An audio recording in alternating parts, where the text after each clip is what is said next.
Hello my friends, welcome to another episode of Chronicon. My name is Wilfred. So in today's episode, I'd like to play a little bit of the Frost Warlock build, which I've improved since the last video. I know I promised you guys to create a guide to share my build, but I would like to just make sure that I've got a really good build before I share with you all. But just before I go on, I really want to show appreciation to a developer who listened to feedback. So a couple of days ago, I've noticed that it's actually quite hard to get the greater augment increment for some of the stats because it just takes too long to reach there, and the developer actually acknowledged that. And guess what? In today's patch that you've seen, you take a look at that. 1.0.6, you see that the first one, all enchanted power that requires silly amount of greater augments to reach cap, no longer do so. So I just want to really thank the developer for being able to listen to us and some of this pain that we've got on the ground, and he managed to work on those as well. So yeah, I mean, that's really cool. Now maybe just before I start, right, the reason why I want to redo my build is that I wasn't happy with the DPS, and I'm still not quite happy with it, but it is what it is, because I think this Frost build is having some sort of like, it's not easy to get the maximum kind of like the most optimum kind of performance from it, but I've tried. So now my health is pretty high, by the way, but I sacrifice a lot of the defenses I've got. The first thing first, I've used a Varix rune to boost up my damage and health as well, on each dam that I have, and that is quite a fair bit of dams, of course. Now another thing that I've changed quite a few things completely. I'm no longer using a simulacra because I feel that first thing first, I need a greater rune somewhere, because I have a 3 limit of the greater rune, and I can't have more than 3 greater rune unless I use a lesser rune that increase my number of greater runes, which I don't think I want to do that. So in view of that, I can no longer use a simulacra. So I'm using the brimstone to just flat buff my sorcery, because on paper the simulacra will have an increase of 200% damage, which with have like 25% probability of triggering it. So all in all, on average, it's like 50% damage against the target. But I feel that sometimes I hit and missed. It's by chance. So I'd rather just go for certainty. That's the one thing I changed. Now the reason why I changed the simulacra is to free up the greater rune, like I said, because I want to try out something called the Devouring Star. So now I've been farming for this rune for a long time, but I couldn't get it, so I make do with what I have. But in my last video, by the way, I share with you the tips on how to farm runes by doing the normal anomaly, and don't switch character, and don't sell or stash rune, and the game will by and large trying to give you a unique rune all the time, and after a while you get it. Now this Devouring Star is very, very interesting. So Deadly Barrage is the one that you see here. All right, so this is Deadly Barrage. It's like this thing here. Okay, now the Devouring Star is very key to the entire build. So what happened is that first thing first, a Deadly Barrage can last a little bit longer, and it collapses in a single one, because without it you actually get 3 of them. Without it, you get 3 of them. Now of course it covers a larger area, but it doesn't really help with the DPS if you have a concentrated group of character.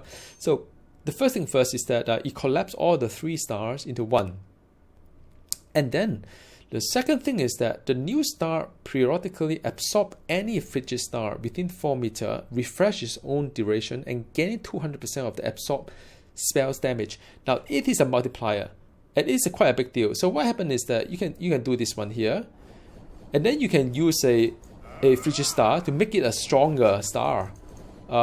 This thing will keep making stronger and stronger because it keeps absorbing the power, and that's really cool. And last but not least, of course, this Deadly Barrage is going to last longer than it is. And every time when I land a frigid star to it, it kind of like just buff the damage in some sense.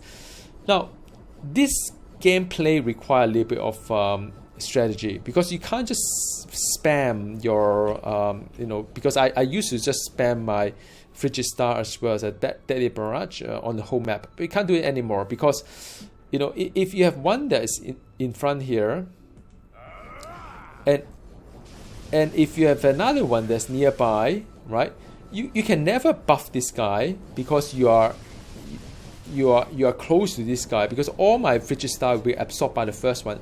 So you need to move yourself to the second one if you need to buff this one. Now, why does it matter? Because sometimes when you are playing the game, the mobs are not really where it's near to you, it's somewhere far away from you.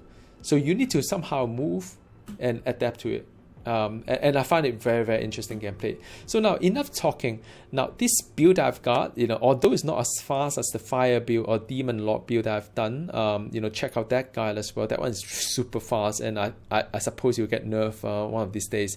But, it is doable. This Frost build I've got, which is the Deathbringer set with the Sun and Moon set, and also the Devouring Star, can do up to it can do very comfortably Endless Dungeon tier 30, which is kind of nice place. But I'm not going to do it today, because I want to just showcase to you how it works, and it just take a little bit longer for the Endless Dungeon. So I'm going to do a Mythic 15 instead. Now, like I've done it before, normally, because it's starting cold and I don't have any kind of like soul, unlike if you run like anomaly after anomaly, you have some soul left. So what I'll do is that I'll just like gain some soul using one of the gear I've got, and then once I get like 20 of them, because you got 15 and then you have the rest of it being reserved. So once I get 20 of them, then I'll just go ahead and switch. By the way, look at the number without the Sun and Moon is actually very low, but then with the Sun and Moon and whatever build I've got here, I can hit billion of damage. All right, so now let me just go ahead and do it. All right, so this is a rather large map. Now the key is that to spread the stuff around a little bit, because it's not going to be fast. This build takes time to do a corpse shattering and the sudden death kind of like or cold death kind of build itself. All right.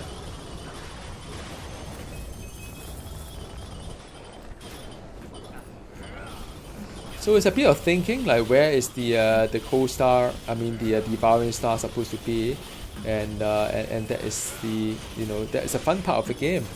Now once in a while I do use the ritual to buff my. I've got 2 ritual, by the way, to buff my damage.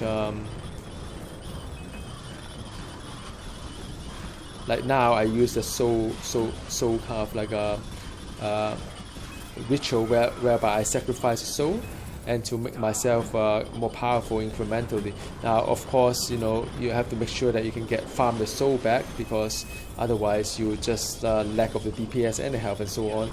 But so far I think I'm doing okay. Yeah, I mean it's not as flashy as the Demon Lord build that I've got, right? But sometimes you just want to play something a little bit different, and it is a build that is rather different as well, because that requires a little bit of strategy, a little bit of positioning on where is the most optimal way to deal with the situation, what is what damage I can take and what damage I can't take, and it's very important to know where to land the Devouring Star. It's almost like an art. You need to like think on your feet and do it accordingly. So I think that is the reason why I like this play, although it's not I like this build, although it's not the fastest and most flashiest one.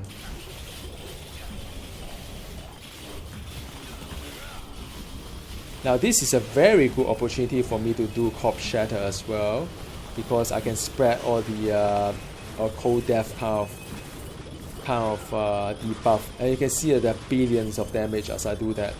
So yeah, I mean that is the fun part of it. I mean this build shines when you have a lot of mobs coming onto you, but you have to make sure you can survive as well, and that's why I've got quite a large amount of health to cushion any of this like a damage I've got.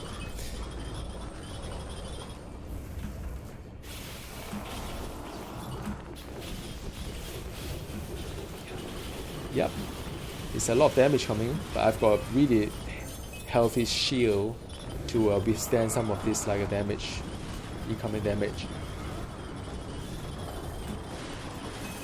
Yeah, I mean all this like suddenly the mobs disappear is because of the corpse shatter.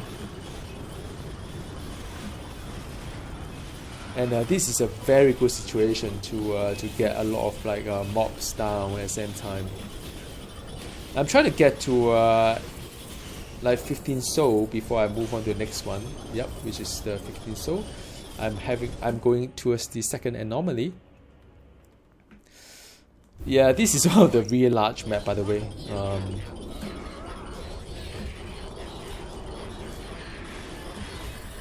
Yeah, there is a Devouring Star. And sometimes you just need to make sure that you keep refreshing the Devouring Star, and it'll help a lot. Now, of course, if you can pull the mobs together, even better, because all the cold death stacks get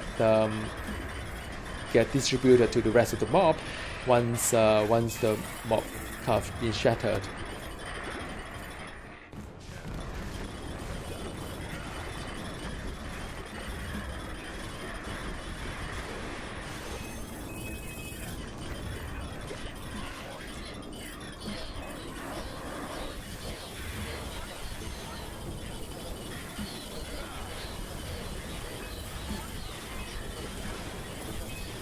This build is very relaxing. It's not as fast as the Demon Lord build, for sure, but it does do its job. I mean, and there's two phases of damage mitigation as well. One is with shield, one is without shield, which is through the stagger. So now it's just with shield, but once the shield breaks, then I have to rely on the stagger. Whoa, there was a lot of damage coming in. So like I say, I mean, this situation is great. I mean, when I see this, I'm happy.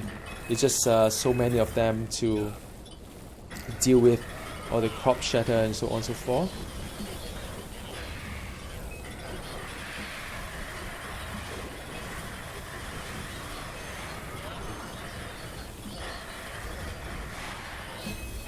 Yeah, that's quite a fair bit.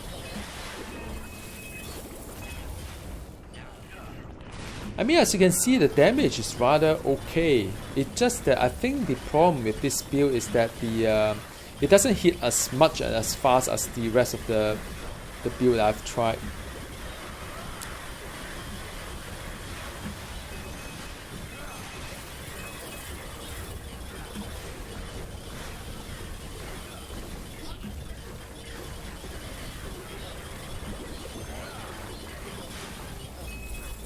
Yeah, the funny thing is that if you just leave it as it is, then it will die eventually. But then I cannot loot if I keep moving forward, so that's why I'm going back and forth a little bit.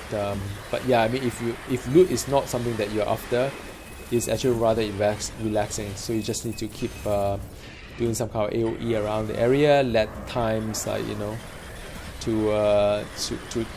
destroy the mobs. I would say, okay, this is good. This is very good.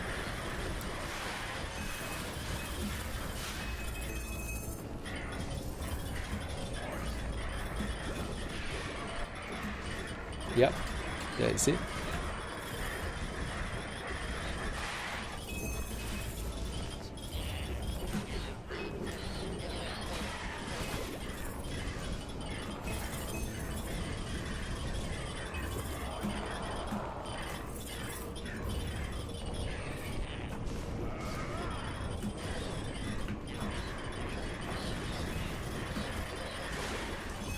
Yep, second stage of damage mitigation using the stagger damage.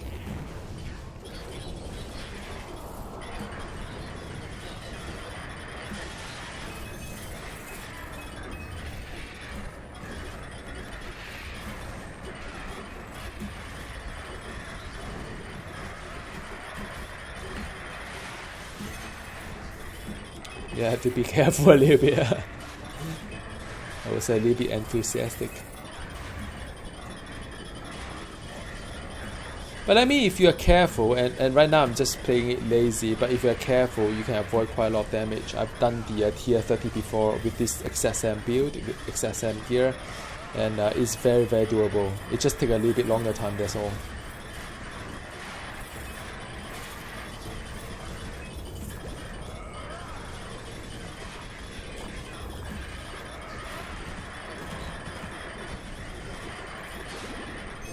Yeah, you see, the elite dies on its own with the AoE.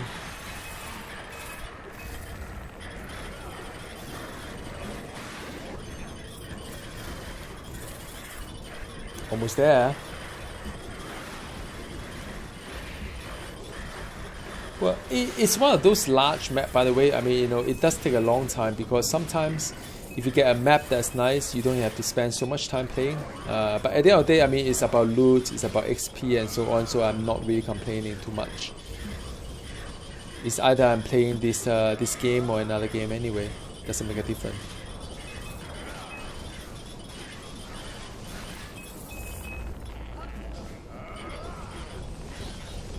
Well, 91%, almost there.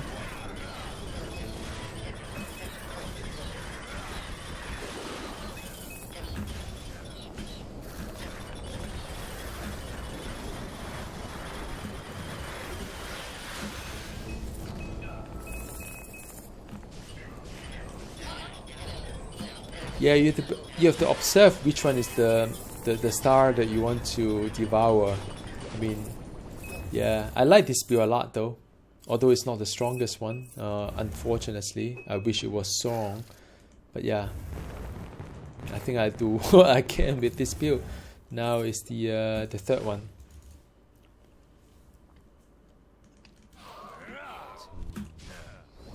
Yeah, it's another map that's going to take a while. I tell you why, because because there's just too many trees everywhere that it's going to take a while because all power cannot be travel in time, I guess.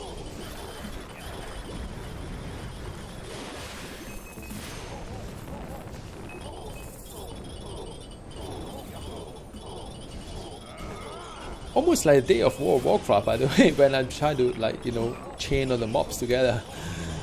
Yeah, good old days.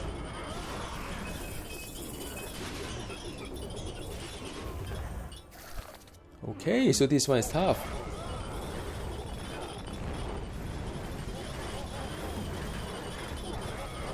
Maybe try to get the 15 soul. Almost there.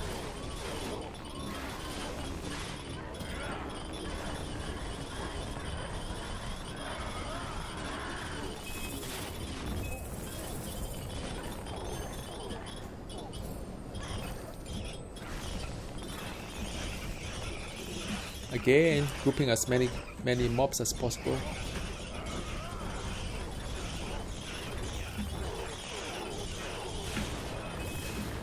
Whew. That was hard. That was close. I mean, I do have a large amount of health, but then, you know, sometimes the damage is just a little bit too high, I guess.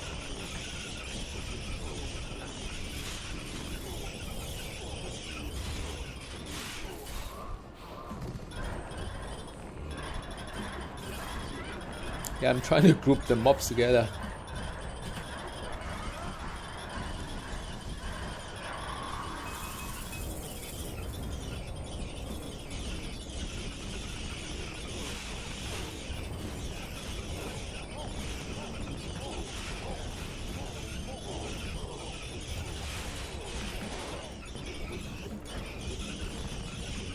Yep, just working my way through, trying to get as many mobs at one shot as possible.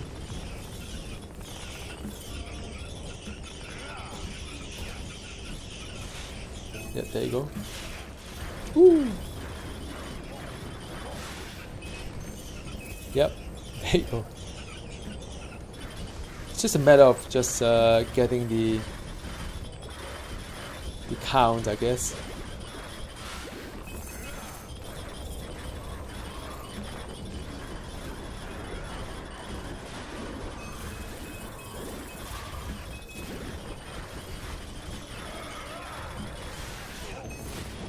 Yep.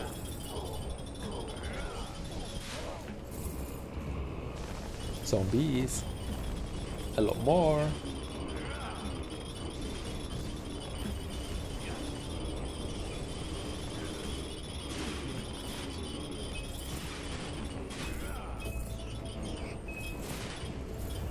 Like 4%.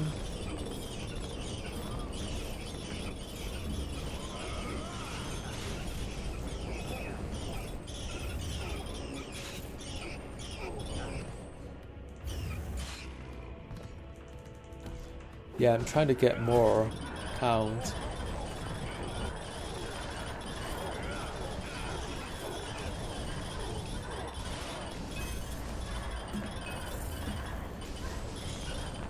Almost there, another 4%.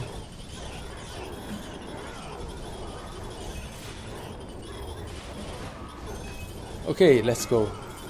Now is the boss time. Oh, I don't have any shield. So sometimes you have to think whether it's worthwhile to get the shield first. So you spend some time to down some mobs, collect some souls, and after that you get a shield up. So it could be worthwhile sometime.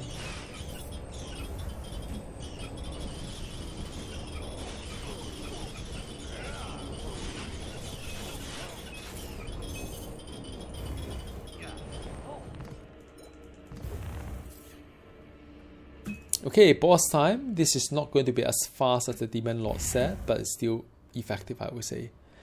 Pay attention to the number of like debuff that this guy have, and right now it's like 10, whatever, 34, 38,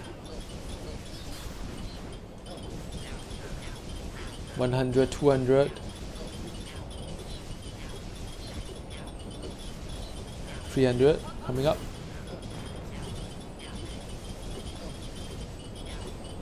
400.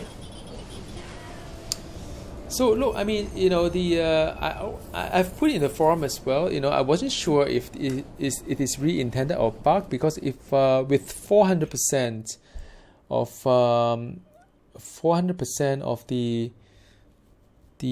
proc to and it seems to me that the it's a little bit low in terms of the damage itself, because you know, if I have 400 times stack of cold death, that means that I have 4,000 increase of my cold death. And what is cold death? Well, cold death is in fact the you know, any foe affected by the bone chill with the frost damage deal additional 50% of damage. So you know, whatever damage you dealt, 50% times the 4,000 times, it's a big deal. It should be a lot faster. My only take is that because of the star itself, that how they hit, I think this one need to be a lot faster, hit more. Then I think it will be competitive with the Demon Lord set. So, well, thank you so very much for watching, and you know, the next video I promise you is going to be on the build and guide itself.